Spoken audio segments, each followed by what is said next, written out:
Praise the Lord. நம் தேவனுக்கு பிரியமானவர்களே, இன்றைக்கான பாடல் வரிகளை பார்ப்போம். என்னை நடத்திடும் தேவன் என்னோடு இருக்க பயமே எனக்கில்லையே. நான் நம்பிடும் தேவன் என் துருகமாயிருப்பதால் கலக்கமே எனக்கில்லையே. என்னை நடத்திடும் தேவன் என்னோடு இருக்க பயமே எனக்கில்லையே.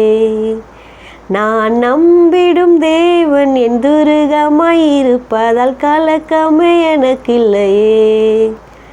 பயமில்லை பயமில்லை பயமில்லையே, நம் சார்பில் கர்த்தர் உண்டு பயமில்லையே.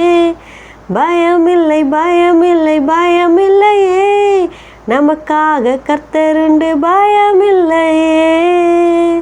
ஹல்லேலூயா. இன்றைக்கான வசனங்களை பார்ப்போம். சங்கீதம் 118 அதிகாரம் 6 இப்படியாய் சொல்லுகிறது.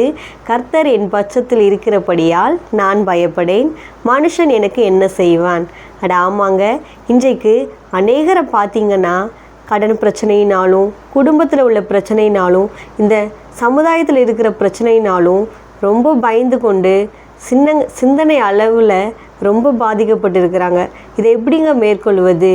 கர்த்தர் நம் பட்சத்தில் இருக்கும் பொழுது நாம் எதற்குமே பயப்படக்கூடாதுங்க. நம்ம அனுதினமும் தேவனை நோக்கி ஜெபம் பண்ணி எல்லா விதமான கவலைகளையும் கஷ்டங்களையும் பயத்தையும் தேவனிடத்தில் சொல்லும்போது நமக்கு அதில் ஒரு விடுதலை உண்டு.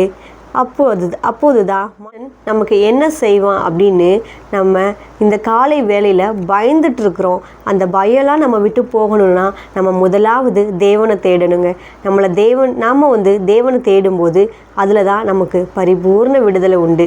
ஸோ இந்த காலை வேளையில் நம்ம தேவனை தேடலாமா? நன்றி.